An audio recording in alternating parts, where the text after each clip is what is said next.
कहते हैं इंसान का हौसला अगर बुलंद हो तो वह शारीरिक कमियों को भी अपनी ताकत बना सकता है। ऐसा ही कुछ कर दिखाया था अरुणिमा सिन्हा ने। एक क्रूर घटना ने उनका पैर छीन लिया, लेकिन उनके इरादे को डिगा नहीं सकी।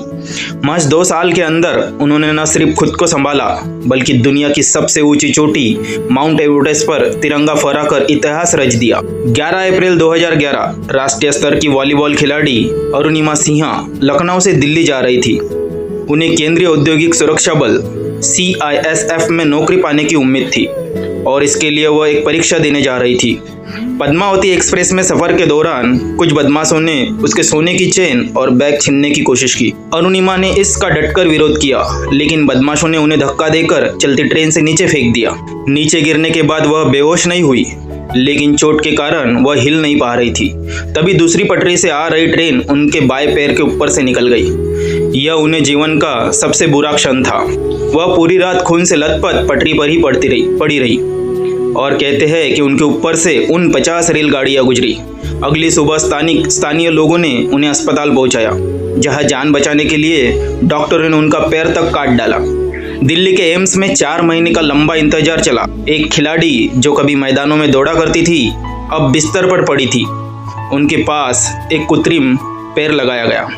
हर तरफ से लोग सहानुभूति जता रहे थे, उन्हें बेचारी कहकर देख रहे थे। यही वह क्षण था जिसे अरुणिमा के जीवन की दिशा बदल दी। उन्होंने फैसला किया कि उन्हें कुछ ऐसा करना है जिससे लोग उन्हें बेचारी न समझे, बल्कि सलाम करें। अस्पताल में ही उन्होंने कैंसर पर जीत हासिल कर चुके क्रिकेटर युवराज सिंह के संघर्ष के बारे में पढ़ा। टीवी पर एवरेस्ट पर चढ़ाई के कार्यक्रम देखे। उन्होंने मन में ठान लिया कि उन्हें भी एवरेस्ट फतह करना है। एम्स से छुट्टी मिलने के बाद वह भारत की पहली महिला एवरेस्ट विजेता बचिंद्र पॉल के पास पहुंच गई। बचिंद्र पॉल ने उन्हें हौसले का सलाम किया और Tata steel adventure foundation TSAF में के तहत उन्हें प्रशिक्षण करने का जिम्मा उठाया। उत्तरकाशी में 1 साल तक कठोर ट्रेनिंग चली। शुरुआत में वह दूसरे सामान्य पर्वतारोहियों के साथ कदम से कदम नहीं मिला पा रही थी, लेकिन उनका जज्बा लोहा था।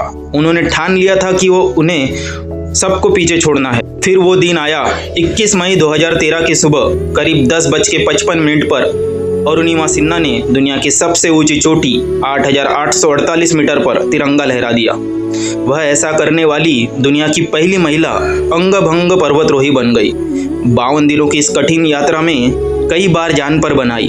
एक बार तो उनका कृत्रिम पैर फिसलने लगा, लेकिन उन्होंने हिम्मत नहीं हारी और रेंगते हुए खुद को शिविर तक पहुंचाया। उनकी इस उपलब्धि को देखते हुए सरकार ने उन्हें 2015 में भारत के सर्वोच्च 4थे नागरिक सम्मान पद्मश्री से नवाजा। एवरेस्ट फतह करने के बाद अरुणिमा यही नहीं रुकी। उन्होंने 7 महाद्वीपों की सबसे ऊंची चोटियों पर फतह करने का लक्ष्य रखा और उसे पूरा भी किया। आज अरुणिमा सिन्हा एक प्रेरक वक्ता है और विकलांग बच्चों के लिए शहीद चंद्रशेखर आजाद विकलांग खेल अकादमी चलाती है। अरुणिमा की कहानी हमें सिखाती है, अगर इंसान को हौसला बुलंद हो तो शारीरिक कमियां मायने नहीं रखती।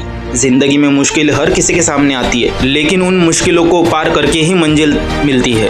तो दोस्तों, इस कहानी से हमें सीख मिलती है कि जिंदगी में कितना भी संघर्ष है, कितनी भी चुनौतियां है, कभी पीछे मुड़ के नहीं देखना चाहिए। क्या हो गया ये तो हिस्ट्री है, अब आगे क्या करना है यही हमें आगे सफलता प्राप्त करा सकती है।